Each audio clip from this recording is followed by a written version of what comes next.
नमस्कार, मी विशाल परदेशी. या बुलेटिनमध्ये आपलं सगळ्यांचं स्वागत. सुरुवात करूयात महत्त्वाच्या बातमीने. नवाब मलिक यांनी आज पत्रकार परिषद घेऊन पुन्हा एक नवा गंभीर आरोप केलेला आहे. क्रूजवरच्या ड्रग्ज पार्टीत एक दाढीवाला व्यक्ती त्याच्या प्रियसीसह हजर होता आणि हा दाढीवाला व्यक्ती आंतरराष्ट्रीय ड्रग्ज माफिया असल्याचा आरोप नवाब मलिक यांनी केला. विशेष म्हणजे हा माफिया समीर वानखेडेंचा मित्र असल्याचाही आरोप मलिकांनी केला आणि त्यामुळेच त्याला सोडण्यात आल्याचा गंभीर आरोप त्यांनी केला. क्रूज पार्टीवरचे संपूर्ण सीसीटीव्ही फुटेज तपासल्यास सर्व प्रकार समोर येईल असंही नवाब मलिक यांनी म्हटलं.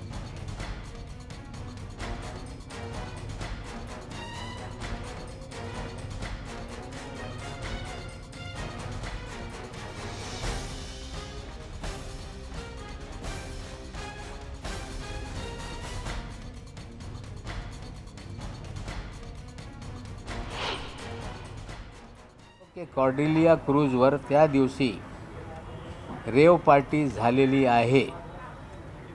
त्या पार्टीमध्ये एक आंतरराष्ट्रीय ड्रग माफिया फॉरेन नॅशनल होता. तो दाढीवाला आहे. त्यांनी रेव पार्टी तिथे चालवली आणि जाणून बुजून त्या रेव पार्टीला परवानगी नसताना महाराष्ट्र सरकारने कुठली परवानगी या शिपला दिली नाही. कोविड असताना काय परवानगी मागितली नाही. डीजी शिपिंगच्या परवानगीने हा शिप सेल झाला. वानखेडेंनी त्याच्यातले 1350 लोकांची झाडझडती का घेतली नाही? 10, 12, 13 लोकांचे फोटो घेऊन गेटवर त्यांना का डिटेन करण्यात आला? आणि तो आंतरराष्ट्रीय ड्रग माफिया त्यांची जे मैत्रीण आहे त्यांच्यासोबत 2 दिवस तिकडे होता, डान्स करत होता. माझ्याकडे हे त्यांचे सगळे व्हिडिओ आहे. तो दाढीवाला तिहाड जेलमध्ये पण होता.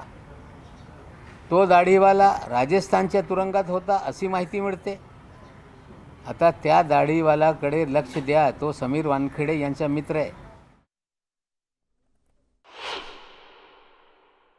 गोव्यामध्ये जे सगळा ड्रग टुरिझम चालते त्याचा सूत्रधार आहे. त्याच्यावर कारवाई करण्याबाबत बरेचसे अधिकाऱ्यांनी प्रयत्न केल्यानंतर वानखेडेंनी त्यांना करू दिलं नाही. दिल्लीतून जे लोक आलेले आहे या दाढीवाल्याकडे लक्ष द्या. कॉर्डेलिया क्रूजच्या सीसीटीव्ही फुटेज मागवा, तपासा, सत्य बाहेर येईल.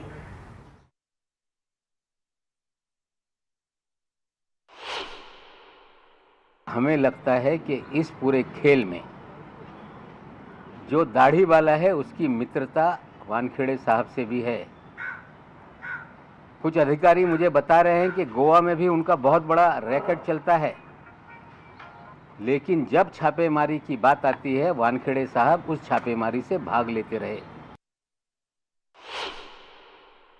क्रूज की सीसीटीवी मंगाइए, हर कमरे का सीसीटीवी, सारे डांस की सीसीटीवी, और जैसे खंगालेंगे दुनिया का एक बहुत बड़ा ड्रग माफिया उस पार्टी में था.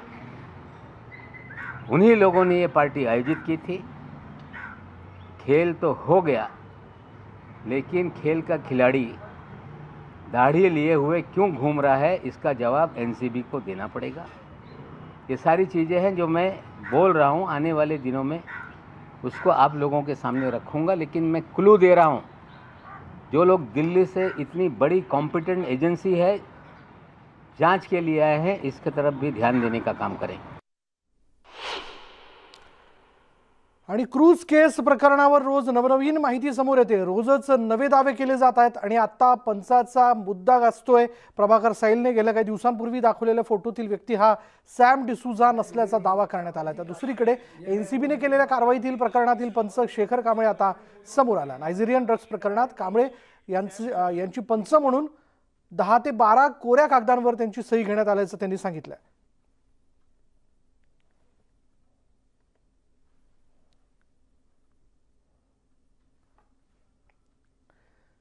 आणि आता बातमी सविस्तर जाणून घेऊयात. क्रूज केस प्रकरणात आता आणखी एक नवी माहिती समोर आली आहे. प्रभाकर साहिलने गेल्या काही दिवसांपूर्वी दाखवलेल्या फोटोतील व्यक्ती हा सॅम डिसूजा नसल्याचा दावा करण्यात आला.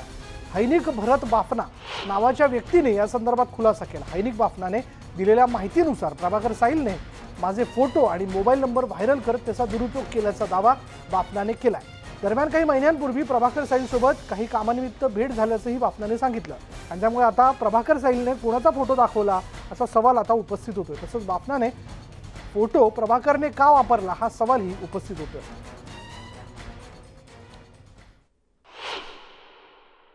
शाम को रात को अननोन नंबर से मैसेजेस आने लगे कि आप शैम बोल रहे हो। मैंने बोला कि नहीं, मैं हैनिक बाफना बोल रहा हूँ। तो मुझे डाउट गया कि कहीं ना कहीं पे कुछ तो प्रॉब्लम है। तो मैंने उनको पूछा कि आपके पास मतलब ऐसा क्या प्रूफ है कि आप बोल रहे हो कि मैं सैम हूँ करके। तो उन्होंने मुझे व्हाट्सएप पे एक लिंक भेजी। तो मैंने वो लिंक ओपन किया। वो लिंक ओपन करने के बाद मैं देखा है, मैंने लास्ट में मेरा फ़ोटो दिखाया गया है, मेरा नंबर दिखाया गया है, प्रोफाइल फ़ोटो है व्हाट्सएप का मेरा, और मेरा व्हाट्सएप का नंबर दिखाया गया है। तर एकूणच या सगळ्या प्रकरणामध्ये आपण बघितलं काही वेगवेगळे खुलासे होते आणि आता बातमी पाहूया दुसऱ्या एका पंचाची। एनसीबीने केलेल्या कारवाईतील प्रकरणातील पंच शेखर कांबळे आता समोर आलाय। नायजेरियन ड्रग्ज प्रकरणात कांबळे यांचा पंच म्हणून 10 ते 12 कोऱ्या कागदांवर त्यांची सही घेण्यात आल्याचं त्यांनी सांगितलंय। तसंच समीर वानखेडे आणि एनसीबीचे अधिकारी अनिल मानेच्या संपर्कात होते असं देखील कांबळे यांनी म्हटलंय। ही कारवाई बनावट आहे आणि यामधील जे नायजेरियन होते ते पळून गेलेत आणि त्यामुळे एनसीबीच्या कारवाईवर आणि समीर वानखेडे यांच्यावर प्रश्नचिन्ह उपस्थित झालंय। प्रभाकर साहिल नंतर एका वेगळ्या प्रकरणातील पंच आता समोर आलेला आहे आणि त्यांनी एनसीबीच्या बाबतीत अनेक गोष्टींचा खुलासा केलेला आहे। त्यांच्याकडून सुद्धा ब्लँक पेपरवरती सही घेतलेली आहे आणि आपल्या सोबत शेखर कांबळे असे हे पंच आहेत। नेमकी तुम्ही कोणत्या प्रकरणात पंच म्हणून होतात, काय घडलं होतं?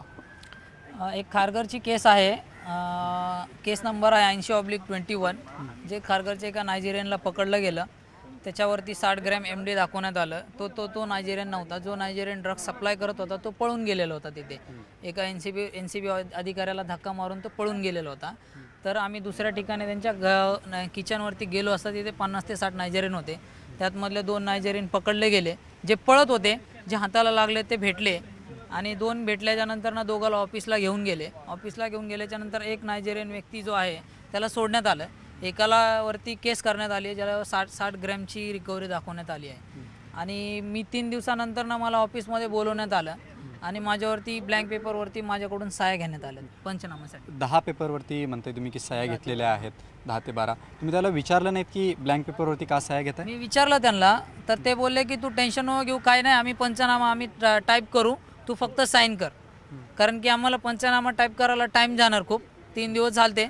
तर मला बोलले की आम्हाला टाईम जाणार, तू सारखं कशाला येतो, तू साईन कर फक्त, एवढंच आम्हाला बोलले ते। या बाबतीत तुम्ही समीर वानखेडेंना बोलला होतात? बोललो होतो सर। तर ते बोलले ठीक आहे, साईन कर आणि काय टेन्शन नको घेऊ, तू जा आता, एवढं मला बोलले ते। ज्या नायजेरियन व्यक्ती पकडलेल्या आहेत त्यांच्याकडे खरंच ड्रग्ज होतं का? नाही, तो त्या नायजेरियनकडे नव्हतं। जो नायजेरियन विकत होता तो गेला पळून, जो पकडला गेला त्याच्याकडे नव्हतं।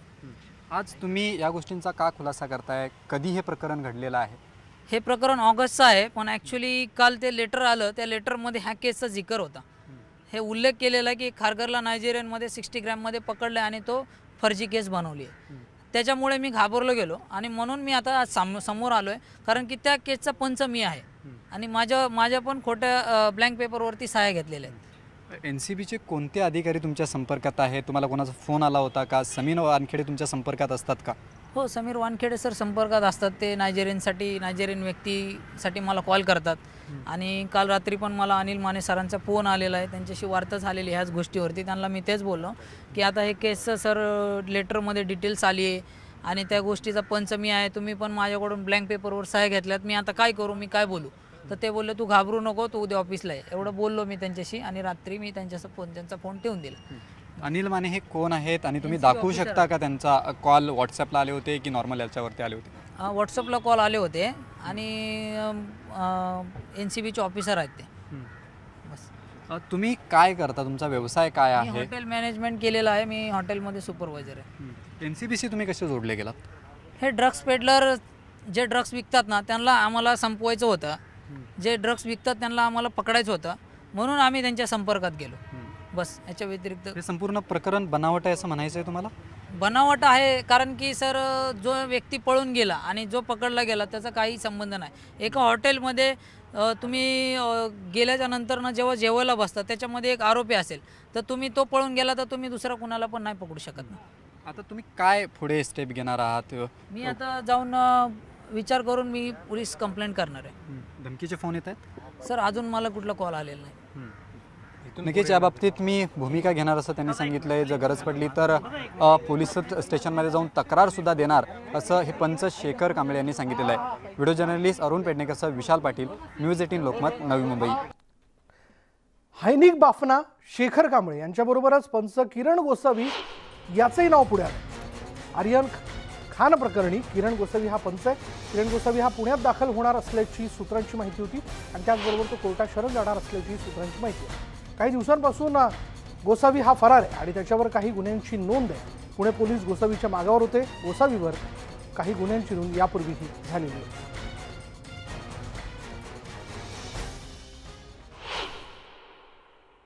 केस मागे घेण्यासाठी किरण गोसावी फोनवरून धमकावत असल्याचा आरोप तक्रारदार चिन्मय देशमुख यानं केलाय. चिन्मय देशमुखला एका केसमधून सोडवल्याचा दावा गोसावीनं केला होता. पाहूया चिन्मय देशमुख याच्यासोबत आमचे प्रतिनिधी चंद्रकांत फुंदे यांनी केलेली ही बातचीत. स्वतः जे तक्रारदार आहेत चिन्मय देशमुख पुण्यातले तेच आपल्यासोबत आहेत. मला सांगा, हा जो किरण गोसावी ज्यांनी तुम्हाला फसवलं, मलेशियाला नोकरी लावतो म्हणून हॉटेलमध्ये, तो आता ते आरोप तुम्ही जे 2018 एफआयआर दाखल केली ते तो नाकारतोय. उलट त्यांनीच तुम्हाला मदत केली असं तो दावा करतोय. खरं काय? काल माध्यमांशी बोलताना मी असं ऐकलंय, गोसावी असं सांगत होते की काही मेडिकल रिझनमुळे मी परत आलो आणि तिथं होणाऱ्या एका केसमधनंच उलट त्यांनी मला वाचवलंय असा त्यांनी दावा केलाय. दादांत खोटं बोलून तो मीडिया, पोलीस आणि नागरिक सगळ्यांचीच दिशाभूल करतोय. पहिली गोष्ट, मुंबईला त्यांनी सांगितलेल्या डॉक्टरकडे मी मेडिकल टेस्ट केली होती आणि इथनं क्लिअर करून गेलो होतो मलेशियाला मला त्यांनी जे हॉटेल बुकिंग दिले होते मुंबईतनं जाताना, तिकडे गेल्यावर त्यांनी माझे कॉल सुद्धा उचलले नाहीत आणि ते हॉटेल बुकिंग सुद्धा रद्द करून टाकलं. मी 4 तास एअरपोर्टला बसून होतो. मी त्याच्या जेव्हा ऑफिसला गेलो तेव्हा त्याचा लॅपटॉप होता, तो नव्हता. लॅपटॉपमध्ये त्याचं आधार कार्ड वगैरे सारखी डॉक्युमेंट होते. मला माहित होतं माझी फसवणूक झाली म्हणून मी ते फोटो घेतले व पुरावे म्हणून त्याचा उपयोग होईल म्हणून मी हे 2018लाच पोलिसांना दिले. ते त्याला कळल्यावर त्यांनी मला जीवे मारण्याच्या धमक्या द्यायला चालू केल्या. अत्यंत गलिच्छ भाषेत त्यांनी शिव्या दिलेल्या आहेत. प्रत्येक व्हॉइस नोट माझ्याकडे आहे, प्रत्येक रेकॉर्डिंग माझ्याकडे आहे. आणि आता जर का त्याचा दावा हा असेल की हे बनावट आहे तर मी नार्को टेस्टलाही तयार आहे आणि या सगळ्या रेकॉर्डिंगची सीडीआरही तपासावी.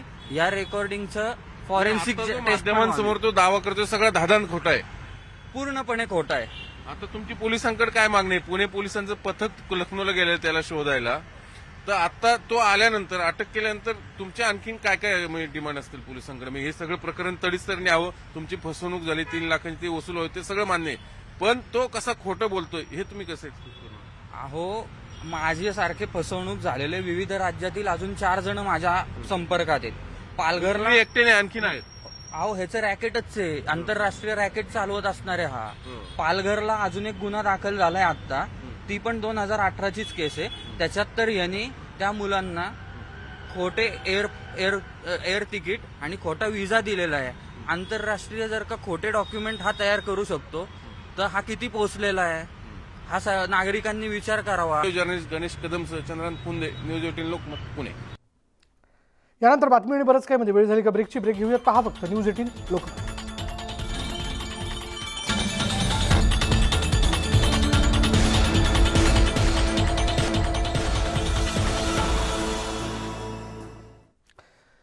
ब्रेकनंतर बघूयात एक धक्कादायक घटना. डोक्यात टपली मारली म्हणून रागाच्या भरात अल्पवयीन मुलाची हत्या केल्याची धक्कादायक घटना ठाण्यात घडली आहे. ठाण्यातील राजीव गांधी परिसरातील हा प्रकार आहे. शाळेत खेळण्यावरून विद्यार्थ्यांना डोक्यात टपली मारली. यावरून विद्यार्थ्यांच्या 2 गटामध्ये तुफान हाणामारी झाली होती. तर नाशिकमध्ये शाळकरी मुलाची हत्या करण्यात आली आहे. मुलांच्या 2 गटात हाणामारी झाली आणि त्यानंतर मुलाची तलावात बुडवून हत्या करण्यात आली. तर बुलढाण्यात 10 रुपयांसाठी मित्रानेच मित्राचा खून केल्याची धक्कादायक घटना घडली. मलकापूर इथे दारू पिण्यासाठी 10 रुपये न दिल्याने मित्रांमध्ये झालेल्या वादातून एकाचा डोक्यात लाकडी राफ्टर मारून खून करण्यात आला. मलकापूरच्या मुक्ताईनगर रोडवरील सरकारमान्य दारू विक्री दुकानाजवळ ही घटना घडल्याने शहरात एकच खळबळ उडाली आहे.